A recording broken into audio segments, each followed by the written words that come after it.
Are live. I'm seeing your screen, Okay. Chris. So How do I always? Do you know how I blow up the view? I can never do this. it's at the bottom of the screen, next to the Zoom, next to the minus on the Zoom. Bottom right. Oh, there we go. Okay, great. All right, so I think we can just start adding people, and we'll give them a few more minutes afterwards.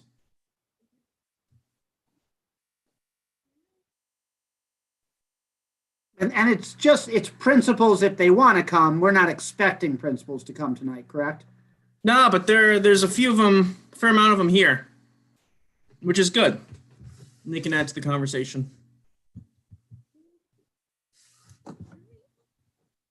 Participants are no longer in the waiting room.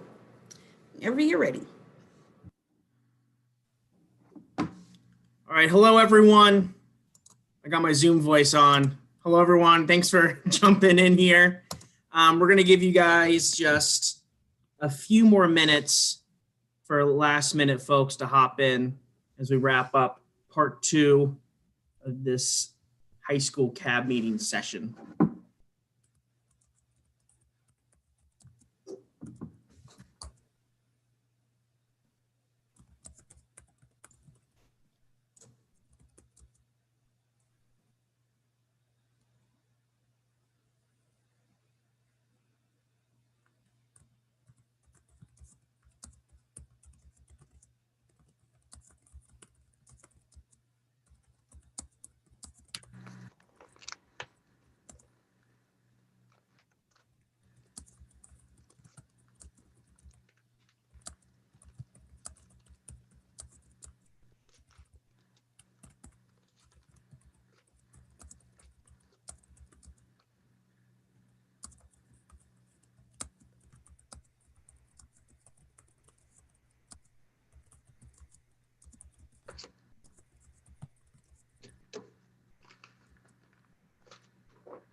All right, I think we're good. Let's begin, and then we have Janae here who's gonna keep track and as people mosey on in. But thank you everyone for joining us. This is the second of the recent high school CAB meetings that we're having, trying to get the ball rolling on some new intervention ideas, meet with principals and CAB members, and try to come up with some new school supports to help some of our schools that have community advisory boards. So thank you guys for being here. Just want to do brief introductions as there's a lot of new folks around here, but we'll just do the staff. My name is Chris Sanacor. I'm the budget coordinator here at Providence Public Schools. Throw it over to Kevin.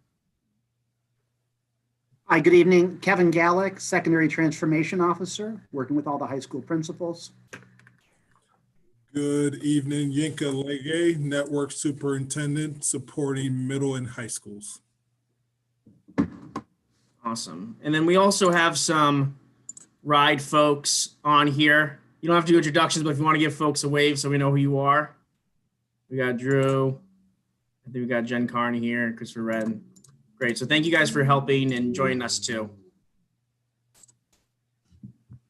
All right. So the norms for tonight, the same as what we did before. Let's keep ourselves muted. Feel free to use the chat feature, the little comic bubble in the Zoom screen to add some questions and comments as we go through our presentation. Minimize distractions as best as you can, which means be in the moment. Put away the phone for a little bit, make sure the TV's off, really be here with us as we discuss this stuff. And number 4, step in, step out. Make sure that we're always leaving room for folks who didn't get an opportunity to speak up. You encourage one of your CAB members or CAB colleagues to ask a question if they haven't spoken. And number 5, really perfect for this time right now, presence over perfection, right? We're just happy to be here with you guys and discussing this important work. We're dealing with new technology. It's the holidays. We're just ending the pause, so there are a lot of things competing for our attention. So we're just glad that you could hop in and make the time for us. And our agenda for today is Dr. Legge is going to go over the secondary network, its role in the district, how it's supporting middle schools and high schools. And we're going to review the intervention and school supports that we discussed last week while incorporating some of your feedback that we collected from the previous meeting breakout rooms in the survey. And we'd like to open up to a Q&A and discussion, and then review what the next steps will look like for, until the end of the school year on what the CAB will be doing working with the school-based teams. So I'll turn it over to Dr. Legge. Yeah, so good afternoon, evening, actually. A little dark outside, so I don't know which one it is. But I wanted to take a little bit of time to just give a quick overview of the secondary network, which consists of middle and high schools in Providence. If we can click. One of the things that I know some of y'all have spoken about, I've read some of the emails, is like what the role and the purpose of the network is and how that plays into our overall system. It really is a shift from everything being decided by the district office to moving decisions closer to the school, recognizing that folks who work at the district office are far removed from what's happening in schools on a daily basis. And so it's how do we shift that paradigm to have decisions made by a team that's on the ground, that is not only responsible for execution, but providing on the ground supports. So we would understand what best needs to happen in schools because we're on the ground helping schools deliver on those things. And we could streamline those efforts and communicate back to the district office what needs to change. Go ahead and click.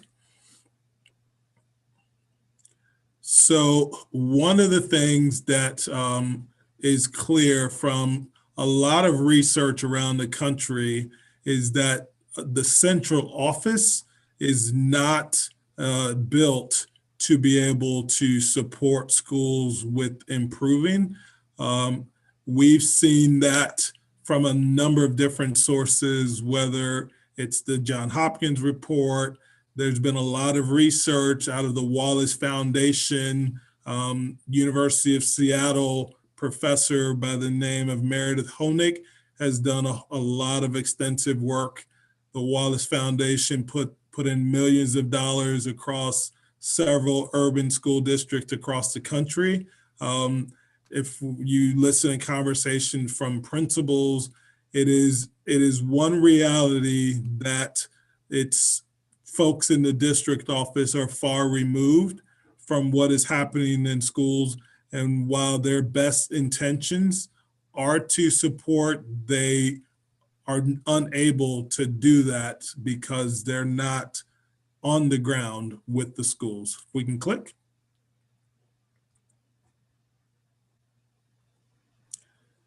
So this network model is a coaching-based model of supervision.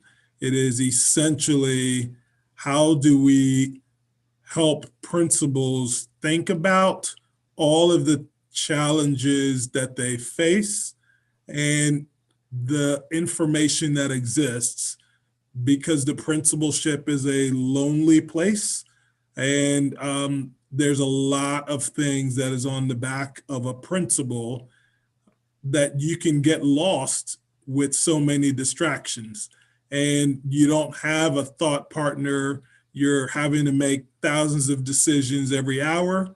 And so it is a model that's intended to be on the ground, helping support principals in thinking about the decisions that they're making. It is also a leader in the district to help inform better decision making at the central office.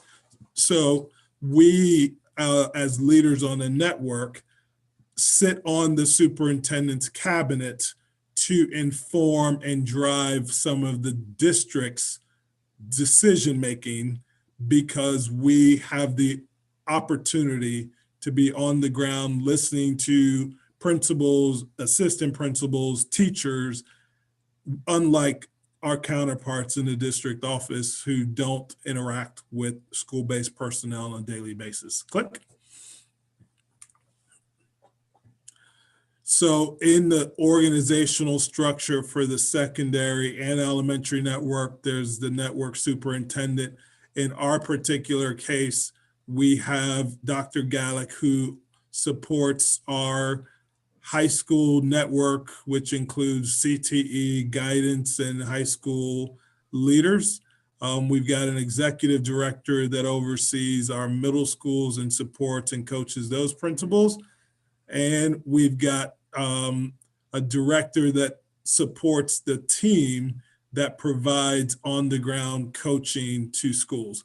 And what you'll see is there's a shift from some positions that would have been in the central office to a move to get them out into the schools. So the specialized instruction managers that formerly reported to somebody in the district office are now outside. Everybody on this org chart is actually housed out of a school building. We share some space with our JSEC and 360 principals and schools leaders, and they work directly on the ground. We've got a manager for MLL students at the middle school and the high school who directly work with and coach and support the teacher leaders for MLL out in the schools. And so essentially what you see is a team of people who are charged with supporting the leadership at all levels of the school to create a cohesive and coherent support team out of the schools. If we can click. So if we think about the role of the network superintendent, it is really being responsible for the instructional outcomes. And what we know is that there's a need to improve reading. There's a need to improve our students' math performance. And there's a lot of factors that go into that much of it has to do as much with the district office as it does with how do we improve outcomes at the schools.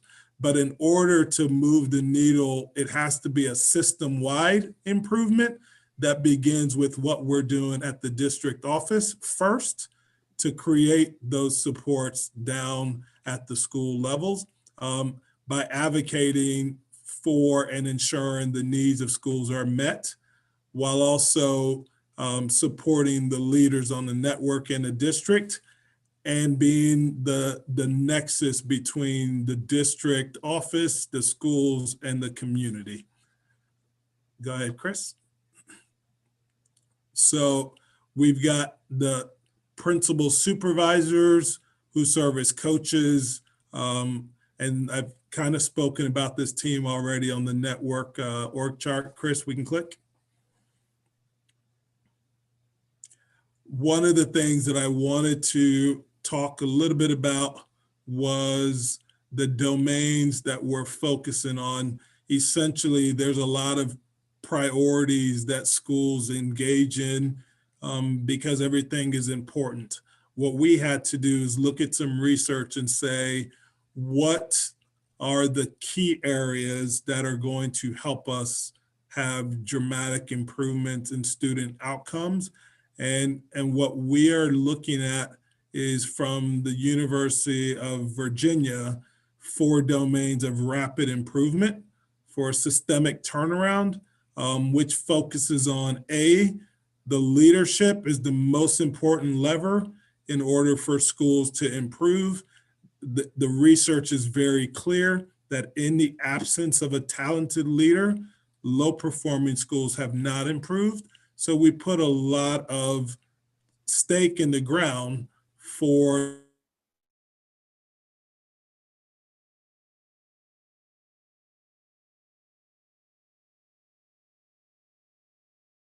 the talent of the people. So how do we ensure that we recruit great leaders at all levels of the organization, but not just get them here, but now how do we develop and support them to retain them while they're here, while also supporting culture as our third lever, which is how do we help create and improve a growing culture. And you saw on the org chart, there's a culture and equity specialist, and it goes deep into how do we reimagine the system through the supports to make sure that the employees as well as the students and our families see the work that we're doing as a value to improve outcomes for students.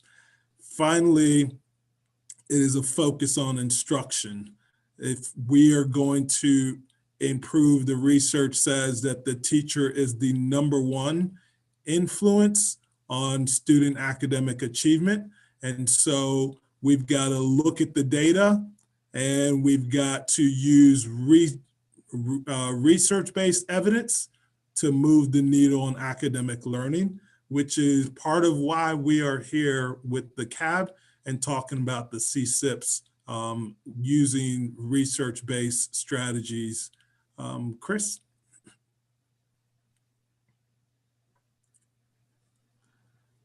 So you'll see that those 4 levers drive the 4 pillars that we're focused on in our work, recognizing that our theory of action is about improving school leaders while working with central office to engage, welcome, and provide support so that our leaders can ensure high quality instruction, because we believe that once we're able to do that, then all students will become lifelong learners and contributing members of society.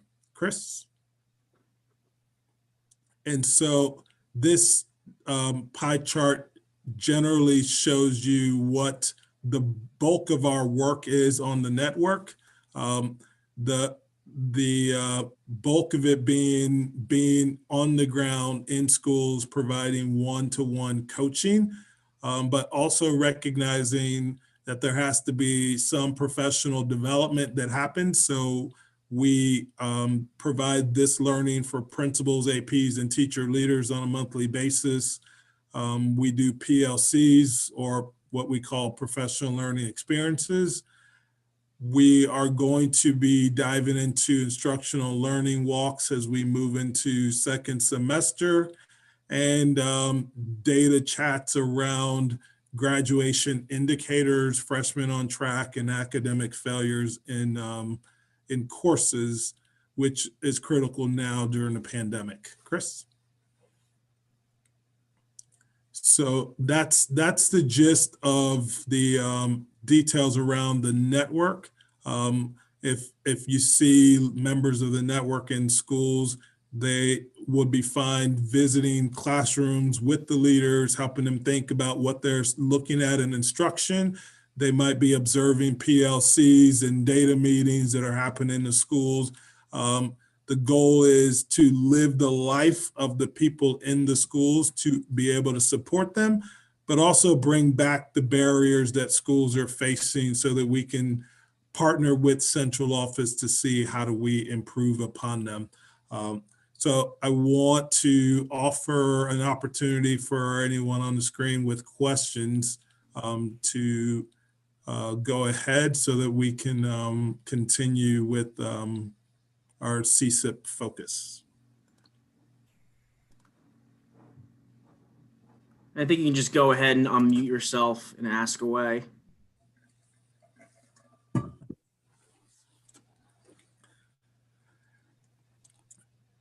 And Lucia? Yeah, it's Lucia. Lucia.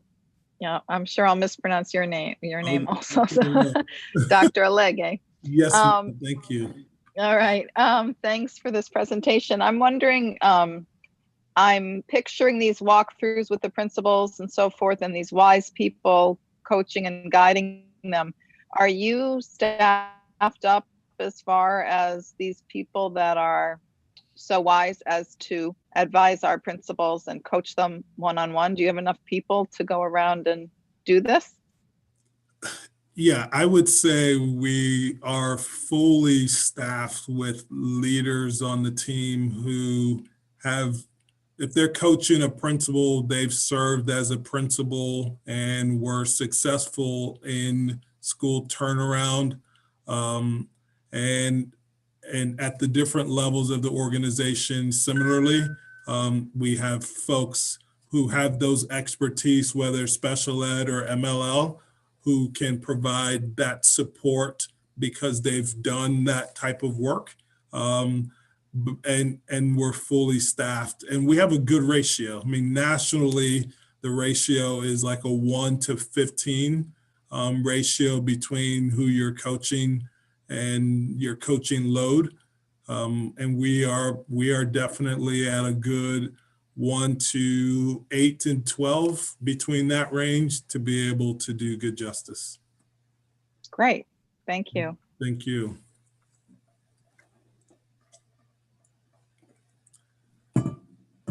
So I encourage you to continue email. I know I've answered some questions on email, and appreciate everyone's time tonight. And Dr. Leggett? Yes, Shirley, go ahead. Hi. How are you? Okay. Now, this model actually was begun, I believe, last season, and there was some question. Now you have on the principal, assistant principal, but is there allowance for dean of students also to observe? Because there are times when the principal may be busy, but the dean of students might be available to observe. And at Hope High School, we have one dean of students who was formerly a principal, who actually, the job was to basically, was hired to observe the classrooms, but they were prohibited from doing so due to the title. Has that been adjusted at this point? Yeah, that's a good question. I would say that we have some dean of students covered. I would say all the deans of students are being coached at the middle school, and then the one at Hope High School is unique situation. I know there are some rules in Providence around the position title. And so what we have to do is kind of understand how do we work with the union by developing these people to be able to support teachers in a non-evaluative way.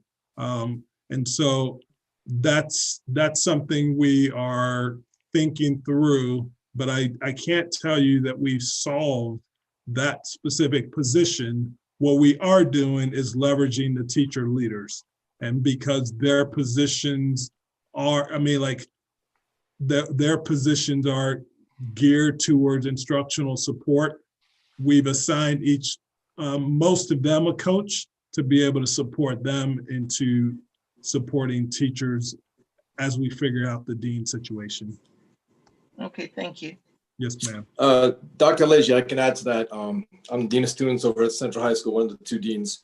Hey, John. And we do have a coach, Christina Robinson-Nard, has been working with us all year, gives coaching on different aspects.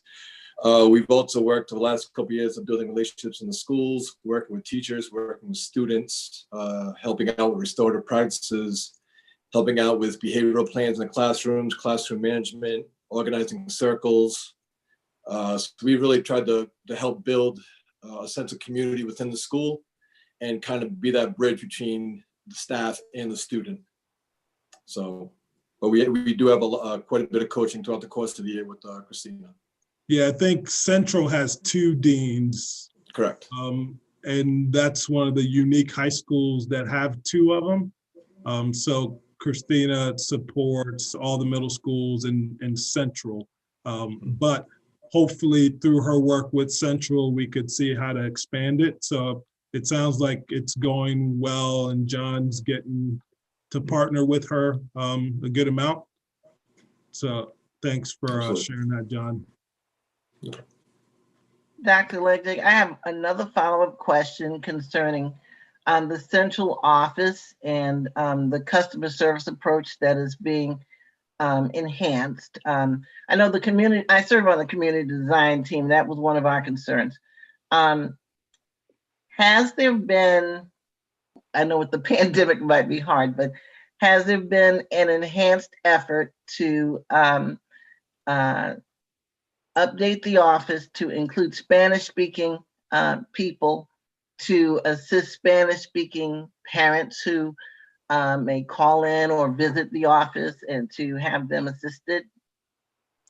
Yeah, thanks for that question. We have a family and community engagement office that is led by Nick Figueroa, and there is a team of bilingual district leaders and staff that are answering phone calls and doing outreach from that office. And we've also invested in Lionbridge to be able to allow teachers and support staff throughout the district to not just have to depend on that face office, but also they can contact families in like 9 different languages. Okay. And that I've used myself when I went to do some home visits earlier this year. And it's almost as simple as you and I talking right now. And so the face office is very much a bilingual staffed office that is focusing on the new system that we just put out there to support increased community service. It's called Let's Talk. And Let's Talk is part of the initiative that they're pulling out around customer service, but also making sure that we're forward reaching out to the community as well. And not just waiting for the phone call. Thank you. You're welcome. So yeah, please feel free to email, continue to call upon us if we can help. We've got some great leaders who are ready to do some great work and are going to push with us as we continue to push the system to provide the supports that schools need to deliver for our students. So thanks so much for your time. Great, thank you, Dr. Legge.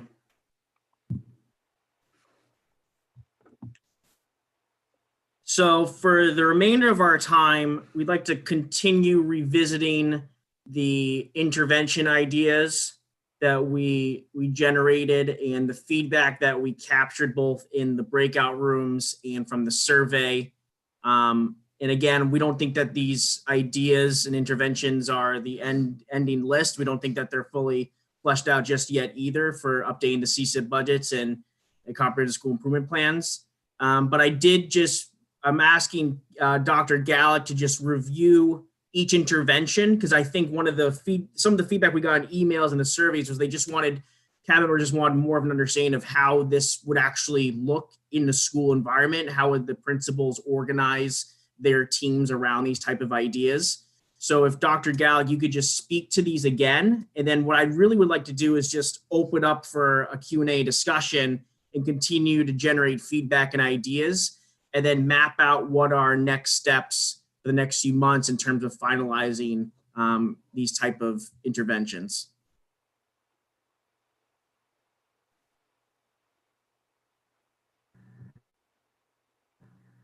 Thank you, Chris. So we did have a few questions that we took through email, and so hopefully that supported you a little bit. So to be clear, what we have listed here are ideas that we would still need to flesh out a little bit prior to going to out to bid, so we were crystal clear on what were the services or programs that we were looking to get. But with that said, we have a pretty good idea, and that's why we created this list, and that's why a number of them are already approved by RIDE for this purpose. So the first intervention that we identified was high quality literacy instruction. One thing that's really critical in high schools is that we have a common approach to teaching and learning. And one thing that really makes it common is literacy. Reading, writing, discussion are fundamental to almost every single class a high school student teaches. And so to equip teachers with instructional practices around literacy can be really powerful.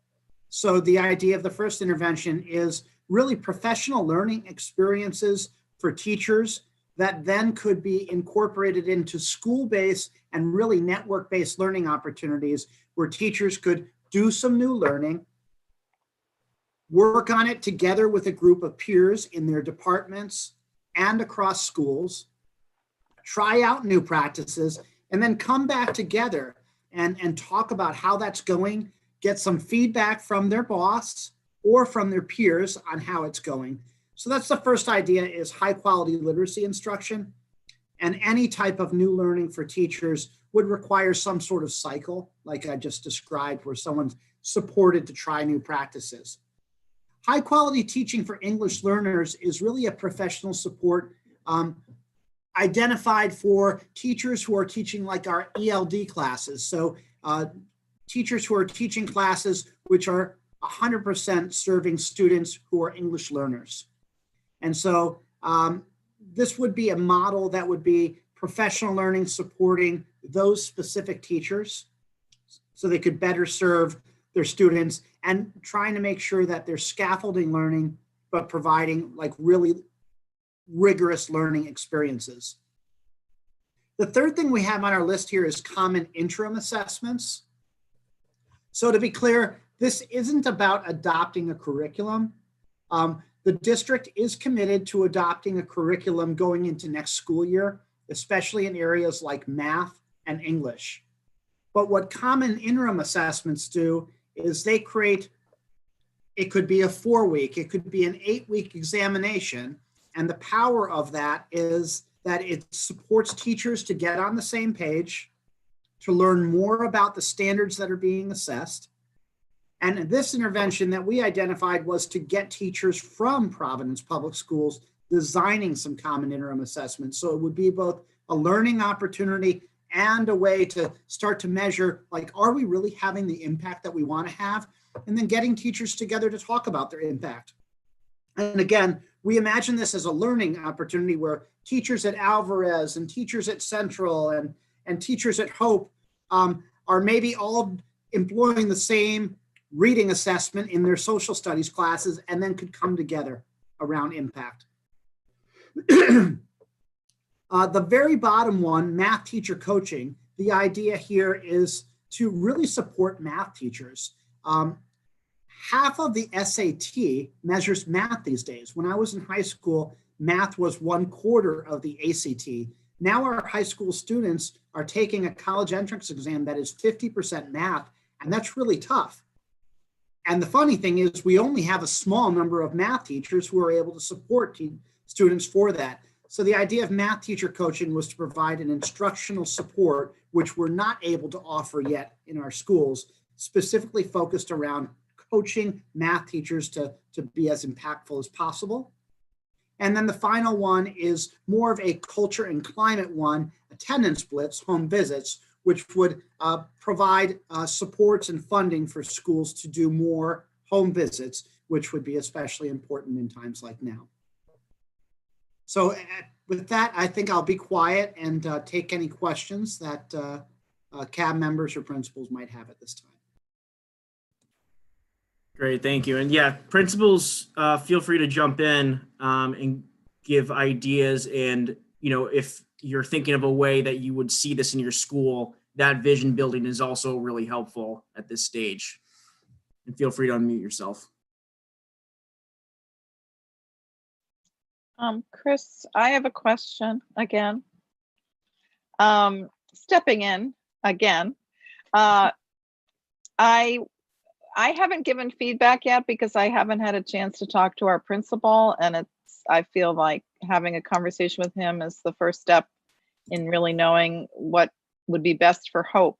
But I was just wondering, Kevin, whether or Chris, in getting the feedback, whether there have been any common themes so far in the feedback that might lead to any sort of revisions or expansions of these interventions.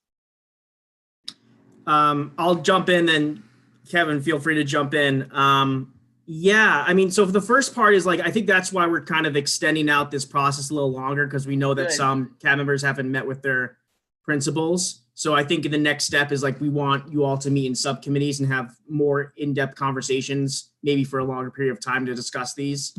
But Kevin might get mad that I say this, because I know he was really excited about common interim assessments. But if you looked at, some of the responses, and we still need a lot more, is that interim assessments were kind of in the middle between like not the best intervention, but not the weakest intervention. So I think that was one that, we might have to revisit and say, how are we beefing this up or making this more accessible to principals and to students, and doing it in a way that matches the Turn on Action Plan too.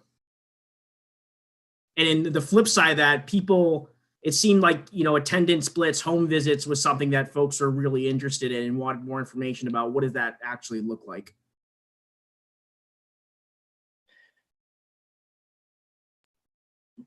If Lucia is finished, may I ask a question at this time? Yes, Shirley, right on cue. Thank you. I also was not able to complete the survey. I actually sent an email to Chris and Dr. Gallner, and you might see it a little later on. I just found it when it comes to the reading intervention, the literacy instruction, I was disappointed that I didn't see any empirical data. There was no literature sample. There's no reading intervention sample. When I expected more of a professional presentation with the empirical data. And then when I tried the research on my own, which is hard to do at the holiday, we looked on the U.S. Department of Education's website. I looked at this RISE reading website. I just didn't quite see the empirical data that I would need to make an informed decision. U.S. Department of Education listed 9 reading intervention programs. I didn't see that RISE was listed as one of them. So I was just wondering, how did you pick RISE? There's a website that has like maybe 4 smiling people saying, oh, it worked in our state, but there's no empirical data there either. So I guess I'm just, I've worked on the community design. I've also worked in corporate, and I've proposed turnaround programs. We have data. When we worked on the SIP, at least we're able to get a sample of Springboard. So I'm just wondering, as you move to these models and you ask us to evaluate whether the program is will work at our school, will you be providing the empirical data? Will you be providing the samples so we can determine whether it's culturally inclusive as well? Will you be providing an implementation plan about how you plan to implement the literacy instruction, and particularly the reading intervention for people on the high school level? I'm just wondering that. And then the other interventions I like the goals of the other interventions, but I'm particularly concerned about the literacy and the reading intervention. Yeah, so Shirley, I'd be happy to take that.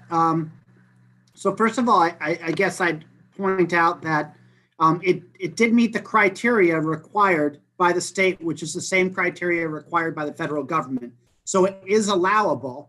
And when we did our submission, we did provide a research paper that demonstrated the evidence that was required to be met.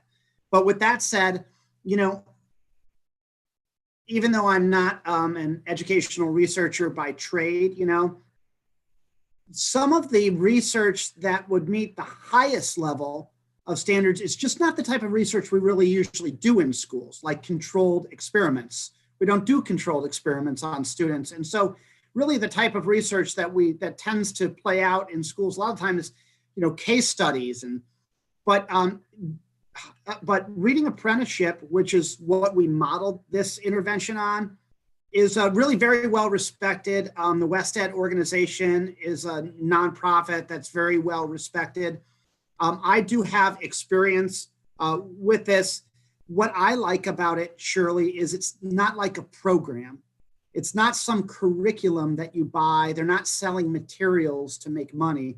It's professional learning experiences for teachers focused on a framework and really kind of simple things. I was a social studies teacher, and for me to do literacy in my class wasn't so crazy, but like for a lot of social studies teachers, it is. They say, no, I'm teaching history. I'm not teaching kids how to read. But we've really tried to shift that, and we are going to need to shift it in Providence Public Schools if we're going to empower students to be ready for the world, but also to perform on the reading section of the SAT.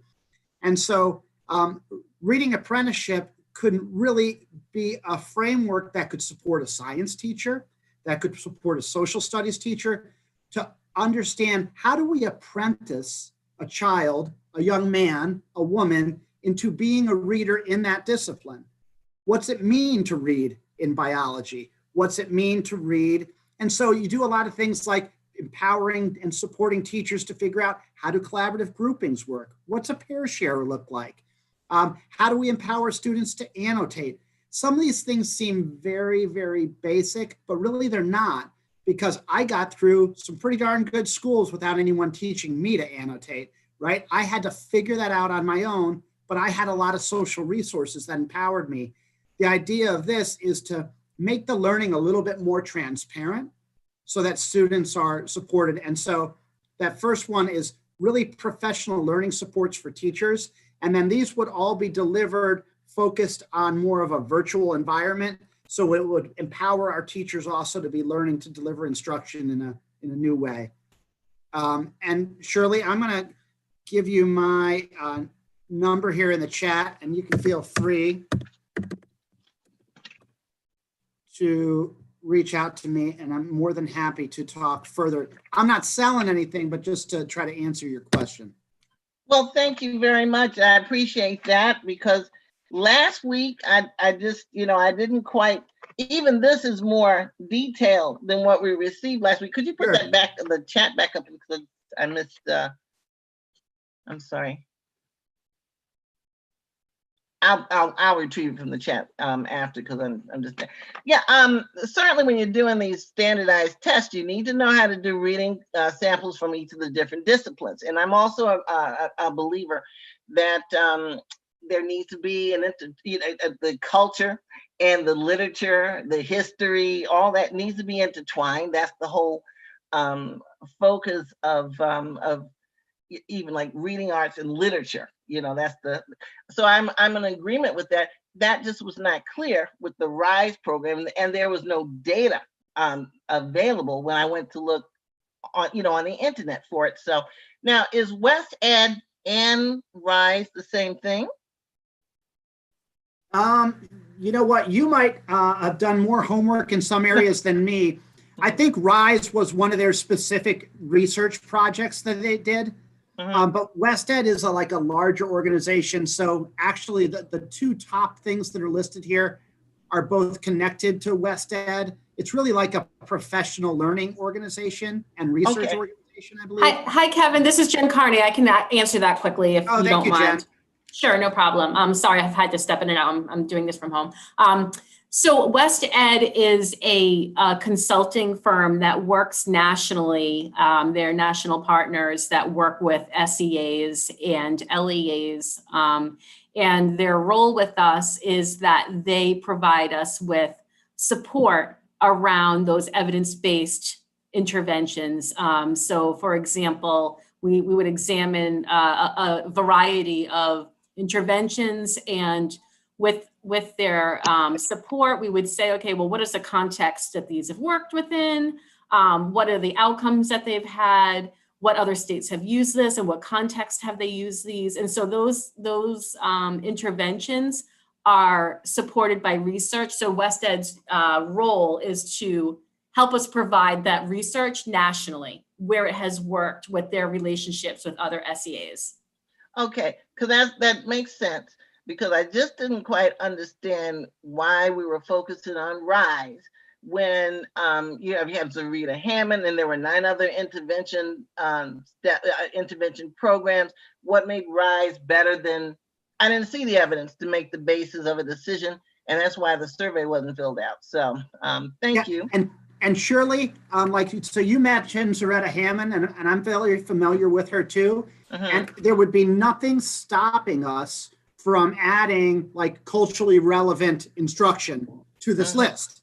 And then, whether it's her materials or even professional learning services from someone like Zarita Hammond to come in would be totally appropriate too, as long as, of course, it meets the evidence. Yeah, Shirley, I think we're still at a point where if there's something that we find that might be that the CAB wants to put forth for the RIDE team to review, that's not, that anything that as you're citing this research, that's something that the RIDE team would absolutely be opening, especially to, our context has shifted over this past year. So don't hesitate that if you find something that you would like us to consider, please. I should introduce myself. I'm the director of school system planning and improvement. So I'm actually filling in for Pascal while she's on maternity leave. Okay. I have attended one of the CAB meetings early on when I first came to RIDE, just to acquaint myself with the work. But I'm supporting her team, her school improvement team, while she's on maternity leave with her beautiful new baby. So I will help in any way that I can. Feel free to email me, and I will, work with Pascal's team to help the RIDE and Providence make the best decisions moving forward for these systems. Okay, thank you. I'll reach out to you, Kevin, you and you, Jen, and I'm sure my colleagues at Hope. We tend to get together and we reach out as a group as well, but we'll be reaching out. My concern was that it appeared that we had to make these decisions over the holiday before January 1st. And that was a concern because I know with the community design team, we work weeks. And so I was concerned that here we are at the holidays when we really need to be focusing on our families after this worldwide pandemic, trying to, just push this stuff through before January 1st. That's not the case, correct? Well, to be honest, I'm unsure the school improvement team's timeline. So I will, Christopher and Andrew and Maureen are the school improvement team. I will work with them. They're an amazing group of educators at RIDE. And I will check know them. We know them and they're very fair. And I'm just concerned that agreed. We don't want to be, the students of Providence, particularly when you have students, 98% who are students of color who are just struggling in life, period. We don't want them to be shortchanged and then just have something that's rubber stamped by January 1st, when we at CAB have been reaching out to the whole community, RIDE and PBSD, to work with you. We've been trying to work. We've written letters to work and have largely been ignored recently. So we look forward to working with you.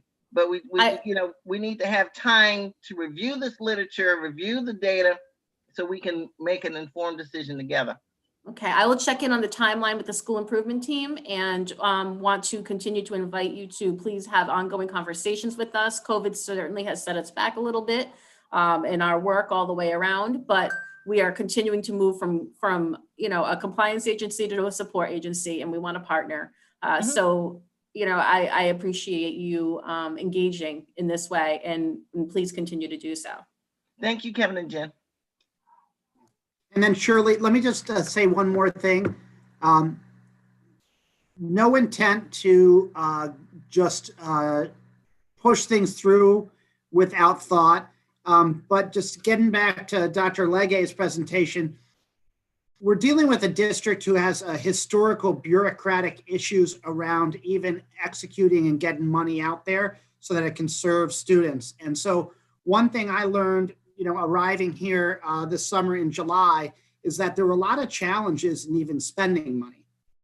And so one thing we wanted to try to do was get some interventions that were allowable, because a number of schools, including Hope, have money that needs to be spent by the end of September, which is still a long period of time, but here's the challenge. If we get clear, let's say we get clear by the end of January on the interventions that we want to put forth initially, it could be May before any money is actually being executed in the school, because there's a very long approval process for purchasing. And so that's the hope here, is just to get a few things that are allowable while we're still building this list, Shirley. Okay, well, we look forward to working together to, improve the whole situation. Thank you Yes, so ma'am. much. You're welcome. Thank you. Great, thanks. And I think another point to just underscore here is what Kevin said earlier, was a lot of these are ideas, and that we do have to go through a procurement process, right? So anything that's new that we don't have a contract with in the district, we got to set out an RFP, and we have to contract with the vendor and review different bids. So any of the things that we put out here are ideas still that are forming and generating. And when we're referencing other vendors, that's not set in stone at all. It has to go through that whole process as well, which is part of the bureaucracy that we're trying to accelerate and optimize. So we had a lot of discussion there. Does anyone else from another community advisory board want to jump in with some points, ideas, comments?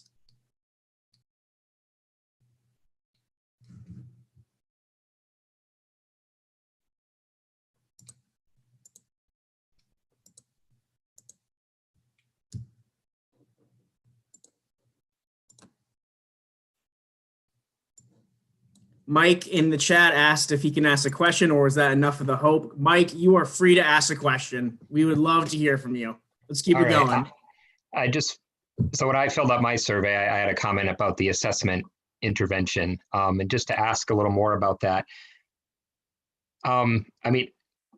Again, I always come at this from the perspective of the very limited slice of resources we have to draw on for these interventions. And so that was one where I didn't necessarily see the bang for the buck. Hearing Kevin talk more tonight, I get a little bit more about what that's about. But I'm also just wondering, that just sort of seems like the kind of thing that we could leverage our existing talent. Like, my spidey sense goes up when I see consultant. It's like, is that something we really need to invest in and pay an outside vendor to come in and do? Or is that something that, using existing staff capacities, our wonderful local universities, it could just sort of be like, hey, it'd be really great if we get on the same page here. This would be a wonderful teaching exercise to get together and talk to each other about how you assess and all that. It's just, given the limited sets of funds we have, it didn't seem to me to be a priority use of our money. Like, there's other things we could spend on. So I thank you so much for that. So I want to know that we, as far as West Ed goes, that they it's paid with federal dollars. There's nothing coming out of your monies to work with West Ed, that they work with SEAs on a federal level. They support us in the research and what has worked around the country. Wait, so there would be no additional line item to bring in somebody? This would be like, we're already paying them. If we were to bring in a vendor to do the direct work, then it could be, depending on what your CSIP plan entails. But as far as the West Ed supporting RIDE with research, that does not come out of your line item, as far as I know. Any vendor that would come in to do any other direct consulting or direct work on for PPSD. Right. Yeah. Yeah. So but that would be based on the CAB's recommendations. That's just one of my, concerns, whereas, for instance, home visits, like, one thing I really liked about that is, you see very closely the link between, this expenditures and these resources and the students and the families. That's sort of a direct pipeline to them. I understand all these ultimately will influence them, right? And that's important, but it's a little bit more of an indirect effect. But yeah, just the assessments just sort of seemed to me that was kind of a, that seemed like the weakest one overall of all of these. Maybe when I research more and I look into it, I'll seem less harsh in that evaluation. But I mean, that's something that I have no trouble just axing. I completely agree that what stays closest to the ground is informative and direct service to kids with and building capacity on the people that we have and the resources we have. That is our first priority. Thanks, Jen. Mike, do you have any other follow-ups? I have a question in the chat I'd like to bring up too. No, I'll keep it brief. So I just wanted to put that out there. Can always follow up, but thank you. And then Aurelie from the Mount Pleasant CAB did give some feedback, which I think is helpful, that she thought that some of the descriptions that we had for the interventions were vague. We put those in the survey as well so people could take a look at them. And I think that's part of what we struggle with this work all the time, right? A lot of this stuff is coded in that education lingo. And part of changing how we're moving this timeline forward is giving folks more time to talk with principals about the interventions and the ideas. So I think that's super helpful feedback. Kevin, do you have any thoughts on that? No, I think the main thing is these are ideas. They are research-based. I see Aurelie's feedback and other people's. Yeah, I mean, we could probably put on a whole symposium that would describe some of these general ideas. So I get it. We probably didn't do the best job of painting a picture for you. But that's why we also have principals here, and they may or may not have a little bit more clarity, and maybe a principal can get together with the CAB member. But ultimately, we're just trying to put forth some ideas that could have an impact on teacher learning, student learning, and in general, moving your schools forward.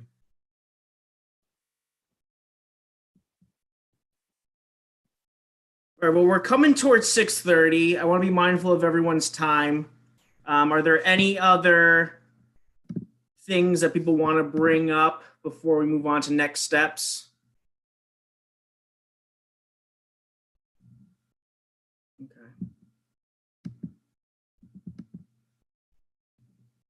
All right, so for the next steps, right, the survey's still out there. It would be great if folks could still take a stab at it. If you feel like you have more of an understanding now, it's okay to take it again just so we can get more of a sense of where you guys are feeling about these ideas. And then our next step is, principals will work with the secondary network to finalize some of these interventions so there's more of that comprehensive list. And then, as I said, we'll expand the opportunity for the CAB subcommittees to meet with the principals and to capture more feedback, generate ideas that they include in the comprehensive school improvement plan and their budgets. So I think that is the next immediate step, and I'll reconvene with the principals, the networks, to figure out how we'll tackle setting up those individual meetings. And then I think, as much as possible, if we do think that some of the ideas are things that the CAB members and principals want to pursue, central office can do its job of starting to send out the RFPs and get that ball rolling, because we do know that timeline is tedious. And then, of course, ongoing conversations, everything I just said about reconvening with CAB members and subcommittees, we'll put out that information for you and try to set those up.